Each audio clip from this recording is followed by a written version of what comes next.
کرتے ہیں اللہ کی راہ میں، اس کو سمجھتے ہیں قربات عند اللہ، کہ اللہ تعالیٰ کے قرب کا ذریعہ ہوگا، تقرب اللہ کا ذریعہ بن جائے گا ہمارا یہ صدقہ، ہمارا یہ خیرات، ہمارا یہ دین کے لیے انفاق جو ہے یہ اللہ تعالیٰ سے ہمیں قرب عطا کرے گا۔ وصلوات الرسول، اور رسول صلی اللہ علیہ وسلم کی طرف سے عنایتیں ہوں گی اور ان کی دعائیں ہمارے شامل حال ہو جائیں گی۔ گویا کہ صاحب ایمان بھی تھے ان بدوؤں میں، سب کے سب منافق ہی نہیں تھے۔ الا انہا قربۃ لہم، آگاہ ہو جاؤ، ہاں ان کا یہ انفاق اللہ کی راہ میں خرچ کرنا یقیناً ان کے لیے باعث تقرب ہے اللہ کے لیے، اللہ کے نزدیک۔ سیدخلہم اللہ فی رحمتہ، القریب اللہ تعالیٰ انہیں اپنی رحمت میں داخل کرے گا۔ ان اللہ غفور رحیم، یقیناً اللہ تعالیٰ معاف فرمانے والا، رحم فرمانے والا ہے۔ اب جو مضمون آ رہا ہے 13ویں رکوع میں، اس میں کیٹیگرائز کیا جا رہا ہے کہ اہل ایمان جو تھے اس وقت، یا یوں سمجھیے کہ جو مسلمان تھے، ان میں کیا حفظ مراتب کا معاملہ کیا تھا۔ ظاہر بات ہے کہ تمام اہل ایمان ایک درجے کے تو نہیں تھے، خدا پنج انگشت یکساں نہ کر، نہ ہر زن نہ نستو، نہ ہر مرد مرد، نہ تمام مومن ایک جیسے تھے، نہ تمام منافق ایک جیسے تھے، نہ تمام کمزور لوگ ایک جیسے تھے۔ تو یہ بھی بڑی یوں سمجھیے کہ حکمت قرآنی کا ایک اہم موضوع ہے، اس لیے کہ آئندہ بھی جب بھی کبھی کسی مسلمان معاشرے میں کوئی دینی تحریک اٹھے گی، ظاہر بات ہے جیسا کہ میں نے عرض کیا ہے انسانی فطرت میں تو کوئی تبدیلی نہیں ہوئی ہے، اسی طرح کے صورتحال پیش آئے گی، تو اس کی پہچان کے لیے لوگوں کے درمیان درجہ بندی کا ایک فہم اور تفقع حاصل کرنے کے لیے یہ آیات جو ہیں یہ بہت ہی اہم ہیں۔ والسابقون الاولون من المہاجرین والانصار، اور پہل سبقت کرنے والے مہاجرین میں سے اور انصار میں سے، والذین اتبعوہم بإحسان، اور وہ لوگ جنہوں نے ان کی پیروی کی بھلائی کے ساتھ، نیکی کے ساتھ، رضی اللہ عنہم ورضوا عنہ، اللہ ان سے راضی ہو گیا اور وہ اس سے راضی ہو گئے، وعد لہم جنات تجری تحتها الانہار خالدین فیہا ابدا، ان کے نیچے ندیاں بہتی ہوں گی، اللہ نے وہ باغات تیار کر دیے ہیں ان کے لیے جن کے نیچے ندیاں بہتی ہوں گی، اس میں وہ ہمیشہ ہمیشہ رہیں گے، ذالک الفوز العظیم، یہی ہے بہت بڑی کامیابی۔ اب یہ ٹاپ کی ہیں، دو درجے ہیں، دو مراتب ہیں، جیسے ایک مرتبہ ہم دیکھ چکے سورہ نساء میں انبیاء، صدیقین، شہداء، صالحین، یہ گویا کہ ایک خاص اعتبار سے، اب اس کی تفاصیل میں جانے کا یہ موقع نہیں ہے، یہ مختلف اعتبارات سے درجہ بندی ہوتی ہے۔ ایک یہ درجہ بندی ہمارے سامنے آ رہی ہے کہ ٹاپ کے دو جو ہیں ان کے لیے الفاظ آئے السابقون الاولون اور والذین اتبعوہم بإحسان، یہ وہ لوگ ہیں نیک سرشت اور جن کی فطرتیں سلیمہ اور جن کی عقلیں سلیم تھی، لیکن ان میں بھی دو درجے تھے۔ ایک درجہ وہ تھا کہ جن میں اتنی ہمت بھی ہوتی ہے کہ جیسے ہی حق سامنے آئے فوراً قبول کر لیں اور بالکل دائیں بائیں نہ دیکھیں کہ اس سے پھر کیا لازم آئے گا، کیا چھوڑنا پڑے گا، کیا کرنا پڑے گا، بلکہ یہ کہ بس ان کے لیے حق جو ہے وہ اتنی بڑی قیمتی شے ہے کہ اس کے مل جانے کے بعد ہر چہ بعد آباد، اب ہر جو ہونا ہے وہ ہو جائے، وہ تاخیر نہیں کرتے، دیر نہیں کرتے، ان میں ہمت ہوتی ہے۔ وہ یہ نہیں دیکھتے کہ اس پگڈنڈی پہ چلنے والے تو کوئی ہے ہی نہیں، بلکہ یہ کہ اگر پہلے ہی میں کیسے چھلانگ لگا دوں، کیسے میں چل پڑوں، کوئی مجھے آگے چلتا ہوا نظر ہی نہیں آ رہا ہے، بلکہ ان کے اندر وہ ہمت ہوتی ہے۔ یہ ایک مزاج اللہ تعالیٰ نے لوگوں کے بنائے ہیں، جیسا کہ حضور نے فرمایا الناس کالمعادن،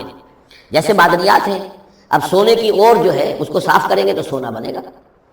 چاندی کی اور کو کتنا ہی صاف کر دیں سونا تو نہیں بنے گا، وہ چاندی بنے گی۔ تانبے کی اور ہے، کتنا ہی آپ اس پر محنت کر لیں وہ آپ اچھے سے اچھا تانبا اس میں سے نکال لیجئے، لیکن یہ کہ ظاہر بات ہے کہ وہ سونا تو نہیں بنے گا۔ اسی طرح الناس کالمعادن، لوگوں کا معاملہ بھی یہ ہے کہ ان کی بھی اللہ تعالیٰ کی طرف سے جو ان کی طباعیں بنائی گئی ہیں جس طرح کی، ان کے اندر فرق و تفاوت ہے۔ تو کچھ لوگ وہ ہیں السابقون الاولون، فوراً حق کو قبول کرنا، بے خطر کود پڑنا، بے خطر کود پڑا آتش نمرود میں عشق، عقل ہے محو تماشائے لبے بام ابھی۔ کچھ دوسرے لوگ ہوتے ہیں سلیم الفطرت بھی ہیں اور ان کو بھی بات سمجھ میں آ گئی ہے، لیکن ہمت میں تھوڑے سے کم ہوتے ہیں۔ پہلے ذرا کچھ لوگ آگے چل کے معلوم ہو جائے کہ ایک دو آدمی آگے بھی جا رہے ہیں تو آج راستہ ہوگا یا پھر جو چل رہے ہیں یہ لوگ، اگر انہوں نے ہمت کر لی ہے تو چلو ہم بھی ہمت کریں۔ تو والذین اتبعوہم بإحسان، جو ان کے پیچھے چلے، ان کا اتباع کیا، لیکن کیا نیک نیتی سے، اس میں کوئی خلل نہیں، کوئی فساد نہیں، وہ بات باقی ساری ٹھیک ہے، بس تھوڑی سی اس کو کہنا چاہیے کہ جس کو ہمت کہا جائے، وہ ہمت کے اندر جو ہے ہمت مردہ، وہ اس کے اندر کوئی کمی ہے۔ لیکن ان دونوں کو بریکٹ کر لیا ہے، السابقون والسابقون الاولون من المہاجرین والانصار۔ اچھا یہ بھی نوٹ کر لیجیے کہ انصار تو ایمان لائے 10-11 سال کے بعد۔ اب ظاہر بات ہے کہ متبعین بإحسان جو مہاجرین کے ہیں وہ زمانی اعتبار سے انصار سے پہلے ایمان لائے ہیں، لیکن مزاج کا معاملہ ہوتا ہے، انصار میں سے بھی بعض وہ تھے فوری طور پر انہوں نے قبول کیا،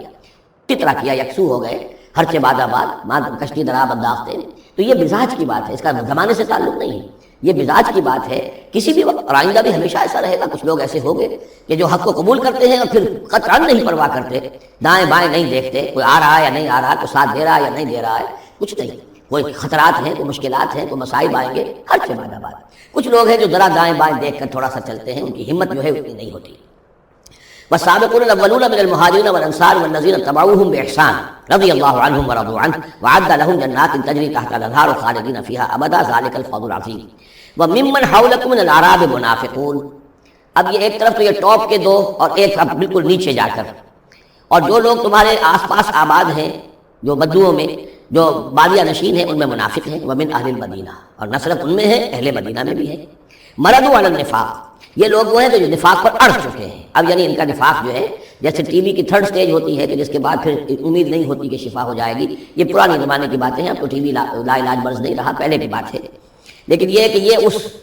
جو مرض ہے نفاق کا، ان کا اس تیسری سٹیج کو پہنچ چکا ہے. مرض علی النفاق لا تعلمہم، آپ انہیں نہیں جانتے، نحن نعلمہم، ہم انہیں جانتے ہیں. سنعذبہم مرتین، ہم انہیں بار بار عذاب دیں گے. ان کے لیے تو عذاب روز کھڑا تھا، روز مطالبہ آتا تھا نکلو اللہ کی راہ میں، روز جھوٹ بولنا، روز قسمیں کھانی، روز کسی نہ کسی طریقے سے بہانے بنانا. ان کی زندگی ضیق میں تھی، یہ نہیں تھا کہ وہ اس طریقے سے آرام سے تھے. ثم یردون الی عذاب عظیم، اور پھر ان کو لوٹا دیا جائے گا ایک بہت بڑے عذاب کی طرف، وہ آخرت کا عذاب ہے. اس کے بعد اب درمیان میں پھر دو کیٹیگریز آ رہی ہیں. وہ لوگ کہ جو کچھ نیمے درو نیمے برو ہیں، منافق نہیں ہیں لیکن ہمت کی بہت کمی ہے، کچھ چلنا چاہتے بھی ہیں، کچھ نہیں چل پاتے ہیں،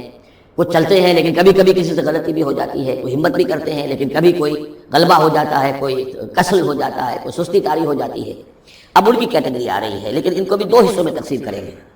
وآخرون اعترفوا بذنوبہم، اور کچھ لوگ اور ہیں جو اپنے گناہوں کا اعتراف کرتے رہتے ہیں، اپنی کوتاہیوں کا. جھوٹ نہیں بولتے، جھوٹا بہانہ نہیں بناتے، جھوٹی قسم نہیں کھاتے. ہم سے خطا ہو گئی، ہم سے غلطی ہو گئی، واقعتاً ہم سے کوتاہی ہوئی ہے، واقعتاً ہم اپنے اہل و عیال کے اندر مصروف ہو کر اور اپنے فرائض کے ادا کرنے میں کوتاہی کا ثبوت دیتے رہے ہیں. یہ اعتراف،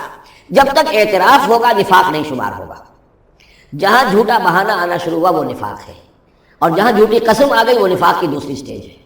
اور اس کے بعد تیسری سٹیج یہ ہوتی ہے کہ اہل ایمان سے انہیں ضد ہو جاتی ہے، قد ہو جاتی ہے، دشمنی ہو جاتی ہے کہ یہ بے وقوف لوگ جو ہیں ان کی وجہ سے ہم پریشان ہو رہے ہیں. اگر یہ بھی ہماری طرح بیٹھ رہے ہیں تو ہمیں بھی کوئی پوچھے نہیں اور کوئی ہمارے اوپر بھی کوئی عقاب نہ آئے. یہ چونکہ فوراً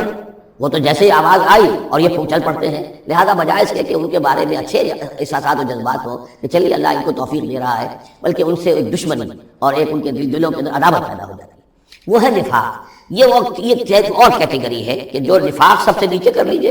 اور سب سے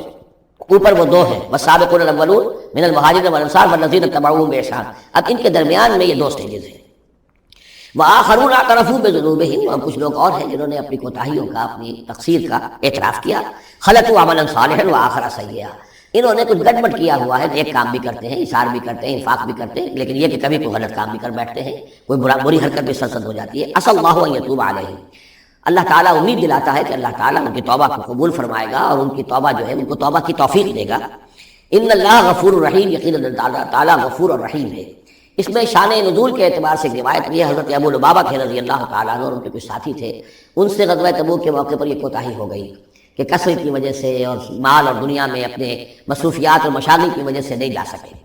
لیکن یہ ہے کہ ان کو شدید فوراً ہی احساس ہو گیا کہ تو بہت بڑی غلطی ہوئی ہے، بڑی خطا ہو گئی ہے، بڑی کوتاہی ہوئی ہے. اور اس احساس کی وجہ سے اس درجے ان کو اندر جو ہے ندامت کے جذبات پیدا ہوئے کہ انہوں نے اپنے آپ کو مسجد نبوی کے ستونوں سے باندھ لیا کہ اب حضور ہی آئیں گے اور اگر اعلان فرمائیں گے کہ ہماری توبہ قبول کر لی ہے اللہ تعالیٰ نے اور اپنے دست مبارک سے ہمیں کھولیں گے، تب ہم یہاں سے آزاد ہوں گے، ورنہ ہم یہیں پر اپنی جانیں دے دیں گے، اپنے آپ کو باندھے رکھیں گے ان ستونوں کے ساتھ. حضور واپس تشریف لائے ہیں اور یہ آیات جب نازل ہوئیں عسى الله ان يتوب علیہم، اللہ تعالیٰ ان قریب، یا اللہ توقع ہے اللہ ان کی توبہ قبول فرمائے گا. تب حضور نے آ کر انہیں کھولا اور انہیں یہ خوشخبری دی کہ ان کی توبہ جو ہے اللہ نے قبول کر لی. یہ وہی بات ہے جو سورہ نساء میں بھی ہم پڑھ چکے ہیں، ثم يتوبون من قریب، وہ لوگ انما التوبۃ علی اللہ للذین یعملون السوء بجہالۃ ثم یتوبون من قریب، فوری طور پر جو ہے انسان کے اندر وہ ایمانی جذبات جو ہے دوبارہ عود کرائیں اور وہ فوراً توبہ کرے. تو ایسی توبہ کا قبول کرنا جو ہے اللہ تعالیٰ نے گویا کہ اپنے ذمے واجب ٹھہرایا ہوا ہے. البتہ یہ کہ پھر ان کے بارے میں خاص طور پر یہ حکم ہوا خذ من اموالہم صدقۃ.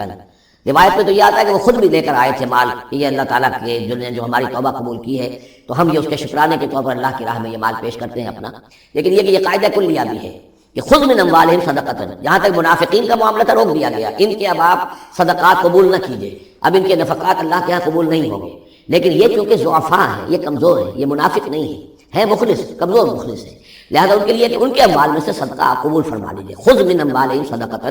تطہرہم وتزکیہم بہا، اس طرح ان کے مال سے صدقہ قبول کرنے کا نتیجہ نکلے گا کہ آپ ان کو پاک کریں گے اور تزکیہ کریں گے ان کا اس صدقے کے ذریعے سے۔ وصلی علیہم، ان کے لیے دعائیں کیجیے، ان صلاتک سکن لہم، یقینا نبی آپ کی دعا جو ہے ان کے حق میں وہ بہت ہی سکون بخش ہے کہ انہیں یہ خیال ہو کہ ہم سے جو خطا ہوئی تھی ہم نے بھی استغفار کیا، توبہ کی ہے، اور اللہ کے رسول بھی ہمارے لیے دعا کر رہے ہیں۔ واللہ سمیع علیم، اور اللہ سب کچھ سننے والا اور جاننے والا ہے۔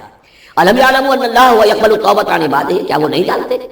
کہ اللہ تعالیٰ اپنے بندوں کی توبہ قبول فرماتا ہے؟ ویأخذ الصدقات، اللہ تعالیٰ بندوں کے صدقات قبول کرتا ہے، یعنی اللہ کا احسان ہے۔ صدقہ وہ شے ہے، خیرات وہ شے ہے، حضور نے اپنے اوپر حرام کی، اپنی اولاد پر حرام کی ہے۔ اللہ تعالیٰ کی وہ شان ہے، وہ الغنی ہے، لیکن وہ کہتا ہے میں تو قبول کرتا ہوں، میں میرے دین کے لیے تم خرچ کرتے ہو، میرے لیے میری رضا جوئی کے لیے خرچ کرتے ہو، تو میں تو تمہارے صدقات کو قبول کرتا ہوں۔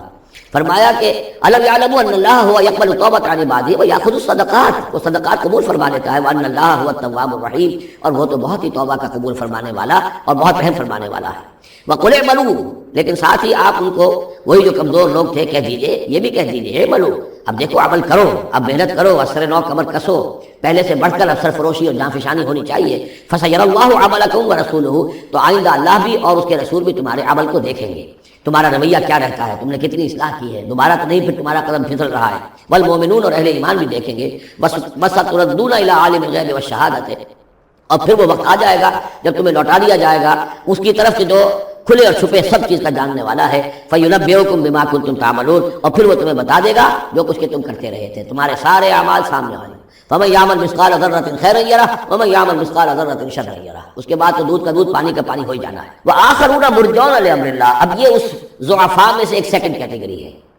یہ سیکنڈ کیٹیگری وہ ہے کہ جو اس میں 3 اصحاب ہیں،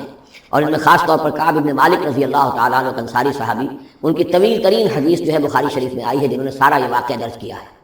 مولانا مودودی نے تفہیم القرآن میں بھی وہ پوری نقل کی ہوئی ہے، تو اس لیے حدیث کی کتاب کا ملنا شاید آپ کے لیے مشکل ہو، لیکن یہ کہ تفہیم القرآن عام طور پر مل جاتی ہے، تو وہاں وہ واقعتاً سبق آموز ہے بہت، کہ وہ پورا معاشرہ کیا تھا، کیا تعلقات تھے حضور کے اور صحابہ کے۔ اب حضور سزا دے رہے تھے تو کس طور سے دے رہے تھے، جن کو سزا دی جا رہی تھی ان کے احساسات کیا تھے، معاشرے میں جو لوگ تھے جن کو سزا دی گئی تھی ان کے جو رشتہ دار تھے، یہاں تک کہ ان کی بیویاں، ان کا کیا طرز عمل تھا۔ تو یہ ایک جو اسلامی معاشرہ ہونا چاہیے صحیح معنی میں، اور جماعتی زندگی، دینی جماعتی زندگی جس پر ہونی چاہیے، اس کی بہترین تصویر ہے کہ جو اس طویل حدیث میں آئی ہے۔ یہ 3 حضرات ایسے تھے کہ جن کے ساتھ معاملہ وہی ہوا کہ یہ بھی کوئی ڈھیل دیتے رہے، اچھا چلیں گے، کل چلے جائیں گے۔ حضرت کعب بن مالک فرماتے ہیں کہ میں ان دنوں بہت ہی صحت مند بھی تھا، میرے پاس مال بھی بہت تھا، میرے پاس جو اونٹنی تھی وہ بھی بہت تگڑی تھی، اور میں نے کہا چند دن اور حضور تو چلیں گے 30,000 کا لشکر لے کر، تو ظاہر بات ہے رفتار جو ہے کم ہوگی، تم ابھی اور گھر میں ٹھنڈی چھاؤں جو ہے گھر کی اور اپنے باغ کی، اور اپنے جو ہے آرام کر لو، پھر تیزی کے ساتھ دوڑتے ہوئے جا کے حضور سے مل جانا۔ اب شیطان جو ہے اسی طریقے سے تعویق کراتا ہے، تاخیر کراتا ہے، تاکہ یہ کہ پھر ہوتے ہوتے اچانک ایک دن محسوس ہوا کہ اب تو چاہے میں کتنا ہی تیز دوڑوں میں حضور سے نہیں مل سکتا، بس وہ ہاتھ پاؤں ڈھیلے پڑ گئے۔ لیکن یہ کہ اس کے بعد بھی